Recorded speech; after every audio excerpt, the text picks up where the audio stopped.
found a night shift job on Indeed. They paid me $2,000 per night to watch over a dead woman's ashes. I was getting ready to sleep when I received the call. It was from a no-caller ID. I sat there at the edge of the bed, phone to my ear. Hello? I could hear someone clearing their throat from the other end of the line, and then a deep, formal voice piped up. Good evening. Am I speaking to Alex Adeyemi? You are, I answered. Who's this? I was up to my neck in cold calls from strangers who wanted to sell me car insurance and was ready to tear the caller a new one when he explained, I'm calling about the caregiver role for Granger Manor. Those words chased the sleep out of my eyes. I sat up straight. Me and my girlfriend were saving up for our wedding, but with only 10 months left, we needed every penny we could get. I needed a part-time job, and I needed one fast. But finding a good, decent job these days was like finding water in the Sahara. So it's no surprise that I applied for this caregiver vacancy 2 minutes after it went live on Indeed. We like your CV and would like to invite you for an interview, the caller continued. His voice was soft, silky smooth. So smooth it was almost unnerving. He sounded like one of those ASMR YouTubers. Would you be free tomorrow morning? 8:30 a.m. to be exact. I didn't miss a beat. I'll be there. I never expected them to call me back half an hour after I applied. 11 at night, no less. But I just assumed they were as desperate for employees as I was to earn some money on the side. It was a match made in heaven. The interview was done over Zoom. The next morning I sat at my dining room table, hunched over my laptop, headphones pressed into my ears as I joined the call. The video call flickered to life, and a middle-aged man appeared on my screen. He introduced himself as Damien. No surnames, just Damien. He looked as professional as he sounded. Slicked back dark hair as black as night, well-groomed beard, suit and tie.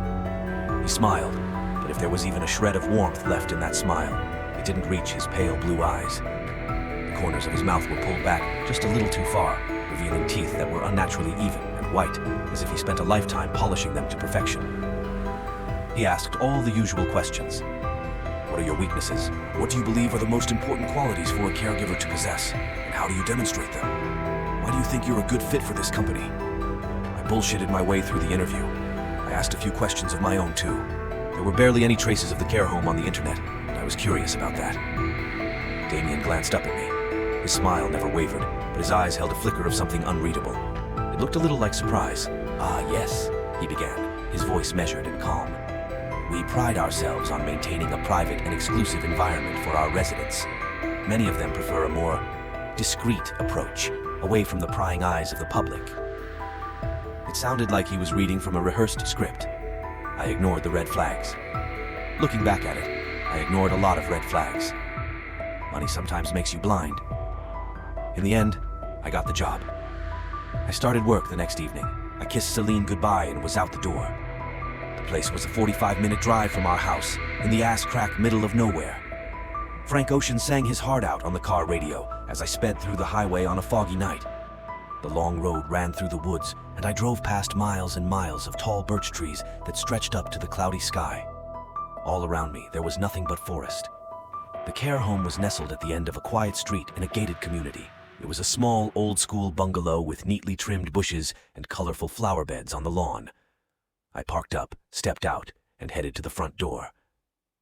Just as I raised my hand to knock, the door creaked open, revealing a tall man in the dimly lit hallway. Good evening, Damien said, with that smooth yet hollow voice. Alex, was it? I nodded, swallowing the lump in my throat. Yes, that's right. I shook his hands. Nice to meet you. Something about the man gave me unease. Come in. He stepped aside with an almost mechanical grace. We've been expecting you. Anything to drink? Coffee? Water? No, thanks. I'm good. The door closed behind me with a soft thud. The tall man gestured for me to follow him down a narrow hallway, and with each step, the unease in my chest tightened its grip. The radio was playing softly in the background. As I listened, the crackly voice became clearer. We interrupt our regularly scheduled programming to bring you a special report. We have just received word that Pearl Harbor, Hawaii, has been attacked by Japanese forces. I repeat, Pearl Harbor has been attacked. Damien must have noticed my curiosity. You're probably wondering why we play old news broadcasts like this one, he chimed in, his voice steady. It's not just for nostalgia's sake, although that does play a part. It's about keeping a connection to the past alive, especially for our older residents. Now that he mentioned it, The entire house looked like it was frozen in the past. The furniture in the living room matched the vintage feel. Plush armchairs with floral upholstery sat alongside polished wooden side tables. A few framed black and white photographs adorned the walls, capturing memories from what seemed like a distant past. Smiling faces at family gatherings, couples dancing at social events, a little girl building a sandcastle, a slender ballerina posing on her tiptoes. Even the light fixtures with their frosted glass shades seemed to belong to another era. The soft, dim glow they poured into the room added to the cozy yet eerie atmosphere. It looked how you'd expect an old people's home to look. There was only one thing missing. "Where are all the residents?" I thought out loud. Damien stopped abruptly. Apart from the ticking of the grandfather clock on the wall and the crackle of wood from the fireplace, there was no sound apart from the news reporter on the radio. He turned to me with that signature smile that was stitched onto his face, his eyes pale as snow. "I must inform you that the nature of this role is quite unique." He cleared his throat. "Alex, you see, the resident you will be providing companionship to is not a living person." "Say what?" The words caught in my throat. "The individual in question is not alive. Well, at least not in the conventional sense. You will be tasked with watching over their ashes." He went on. "This is an afterlife care agency. We care for those whom society had forgotten, those who passed away with a dying wish to be remembered and loved from beyond the grave. Many of our clients are folks who died alone, with no one in their lives. No living husbands or wives, no children, no friends to mourn their losses." As he spoke, my gaze drifted to a corner of the room where a small, ornate urn rested on a side table. It dawned on me that the client in question was the pile of cremated ashes in that urn. "We're understaffed at the moment, so we've had to outsource some of our work across the country.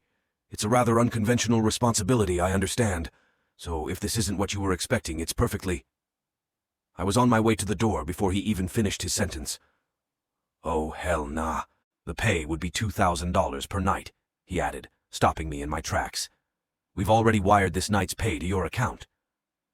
I pulled out my phone and saw the PayPal notification signaling that $2,000 had landed safely in my account. I don't even know they got my account details. That's how I started looking after Ms. Ferguson's ashes. Damien explained that Miss Ferguson had died of a brain aneurysm. "Right on that chair," he pointed. 3 weeks had passed before anyone noticed. The mailman came to deliver a letter one morning, and when he saw the unopened letters flooding the mailbox and smelt the stench of rot, he alerted the police. And there they found her body, slumped on that chair. No one was named in her will. Her only request was for her savings to be invested into her afterlife care, and for her ashes to be scattered at a beach. And so here we were. There were rules that I had to follow each night. Damien handed me a document that listed them all. Rule number 1. Ensure all doors and windows are securely locked by midnight. Do not open until the end of shift. No exceptions. Rule number 2. If you hear the sound of crying, remain perfectly still until it passes. Do not, under any circumstances, make a sound. Rule number 3. Do not sleep on the job. Rule number 4. Do not look into any mirrors after midnight. Rule number 5. Do not open the bedroom door at the end of the hallway. You must not under any circumstances break these rules, Alex, Damien finished. For the first time, the smile faded from his face. He was dead serious. Got it, I said. My schedule was the same each night. I polished the tables, vacuumed the carpets, dusted the bookshelves, and played Ms. Ferguson's favorite songs on the record player. She apparently loved jump blues music, so every night I played Boogie Woogie Bugle Boy, back to back. For the most part, it was a decent job. I had no supervisor, so sometimes I just laid on the couch watching Joe Rogan until sunrise. Then I'd clock out at 7 a.m., rinse, repeat. I didn't hear the sound of crying until the 4th night. I was in the house all by myself. I remained as still as a mannequin, my heart beating in my chest. Frozen, paralyzed by fear as I heard the sobbing. Sure, Damien did warn me about the crying, but I didn't expect it to actually happen. I strained my ears to listen, but the sound was faint and muffled, like it was coming from inside the walls themselves, almost as though they didn't want anyone to hear. But then the crying got louder and louder, and then it was followed by the sound of scratching. Nails scratching furiously from inside the walls. That was the last straw. As soon as the crying stopped, I got up out of there. I left the house keys under the doormat and dropped Damien a text message that I wouldn't be coming back. My phone was ringing up a storm as I reversed out of the driveway. I put it on loudspeaker and pressed the gas pedal to the floor. What are you doing, Alex? There was no more politeness in Damien's voice. I'm quitting. Don't worry, I'll pay back tonight's wage, but I've entertained this crazy shit long enough. Mr. Adeyemi, you're making a mistake. Listen, I'm not spending one more night in that madhouse. There are rules. You broke them. Please don't call me again. Mr. Adeyemi, I urge you to... I hung up the phone. When I finally stepped through my front door, the familiar warmth of home began to ease my nerves. I collapsed to sleep on the sofa. Later that morning, I stirred awake to the sound of soft footsteps. Celine was already up by 7 in the morning, her eyes full of concern as she gently shook my shoulder. Hey, she said, her voice a soothing balm. You okay? You look like you barely slept. She handed me a cup of coffee. I rubbed my eyes and managed a tired smile. Rough night, I admitted, the memories of the care home still fresh in my mind. She frowned, worry etched across her face. You don't have to keep pushing yourself so hard, she said, kissing me on my forehead. We can figure things out together. I know. I reached for her hand. I just want everything to be perfect for us. It already is, as long as we're together. She squeezed my hand and smiled gently. Just had my performance review. Been pushing for that senior product manager role. If I get it, it'll make things a little easier for us. That's great, babe. I know you'll get it. She probably noticed how distracted I was. You sure you're okay, Lex? From that point forward, I heard nothing more from Damien. No text messages, no calls. Radio silence. The job posting was no longer live on Indeed, and I didn't have the man's number, so calling him wasn't an option. I wanted to clear the air, to make sure he wouldn't break into my house one night and slip cyanide in my coffee. The silence was killing me. The uncertainty, the dread of not knowing what he was thinking. I drove back to Miss Ferguson's house, but there was no one there. Someone had stuck up a "for sale" sign on the lawn. It was as if the whole ordeal had never happened.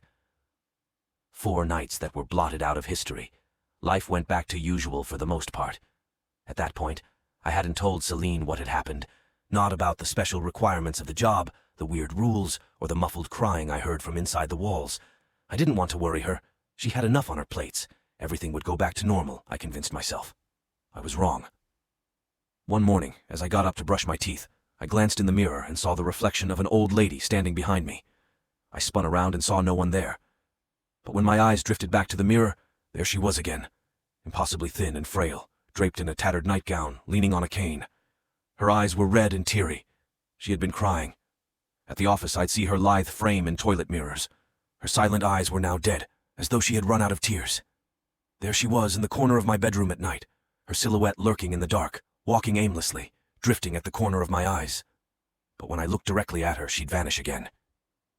Everywhere I went, I'd hear the tap, tap, tap of that cane as she followed me, but she was invisible to everyone else. It didn't take long for me to start losing my appetite. I ate less. My eyes became sunken, hollow from the sleepless nights. I lost some weight and my face was gaunt. I stopped going to the office because I was terrified. I locked myself in my house and hid under the covers. That was the only place I was safe from her. I had no choice but to confess everything to Celine. She did what she could to support. She set up appointments with a therapist, stayed awake with me after my night terrors, took time off work to be around more. But still, I drifted slowly into the deep end of madness. We ended up canceling the wedding, but the torture didn't stop there. Soon I began seeing Ms. Ferguson's urn in random places too. I stepped into my bedroom one evening, and there it was, sitting on my nightstand as if it had always been there. Each time I found it, I tried to get rid of it, moving it to the attic, locking it in the basement, even throwing it out with the trash. But no matter what I did, it always returned, undisturbed and pristine. And if it wasn't the urn haunting me, it was the old lady with that cane of hers. Tap, tap, tap. Maybe she's trying to tell you something, Celine suggested one night. We were laying on the sofa together as I ran my hand through her hair. Miss Ferguson was staring at us from the corner of the room. I tried to ignore her. Is she here with us now? Celine asked. Yeah, she's right there. I pointed to beside the dining room table. I could see that made Celine uneasy. She shifted slightly, her body tensing. Perhaps she just needs something to be at peace, Celine added, her eyes lingering on the corner of the room. Perhaps. I was suddenly reminded of Miss Ferguson's will. She wanted her ashes to be scattered at a beach. I might have an idea. That following morning, I stepped out of my front door for the first time in what felt like an eternity. I squinted at the blinding sunlight, feeling the fresh morning breeze on my face. It was a 50-mile drive to the closest beach. The open road stretched out ahead, winding through coastal towns and past towering cliffs laced with wildflowers, swaying in the gentle breeze. Ms. Ferguson's urn was riding shotgun on the front seat. The world outside my car seemed to slow down. You have a lot of time to think about everything when you're out on the road. And that whole journey, all I could think about was Ms. Ferguson. I had so many questions. What did she do for a living? Did she have any children? Was she ever married? Why did she want her ashes to be scattered at the beach? I never cared to ask Damien any of these questions, but all of a sudden these things seemed to hold more weight, more value. Finally, the beach appeared in the distance, a stretch of sand bordered by rugged cliffs and soft waves. I parked the car and stepped out onto the sand, the grains warm beneath my feet. The wide ocean stood before me, stretching into the distance forever. The sun was still climbing over the horizon. I hired one of the small boats from the fishermen and paddled it out until I was far out in the calm waters. I sat there for a moment with Miss Ferguson's ashes. It was quiet out there, nothing but the lapping of the waves, the faint cries of the seagulls above, the breeze of the wind. All you wanted was to be cherished by someone, I said to no one in particular. Then it all hit me. All of my emotions collided like a car speeding into oncoming traffic. The fear, the sleepless nights, the confusion, the numbness, all of it mingled with a deep sense of sadness. The sadness I felt for Miss Ferguson, for all the years she felt alone, isolated, forgotten. Tears fell from my eyes before I realized I was crying. With trembling hands, I opened the urn. I'm sorry. It must have been so lonely, so painful, I said. But this isn't where you belong. You can let go. You can find peace now.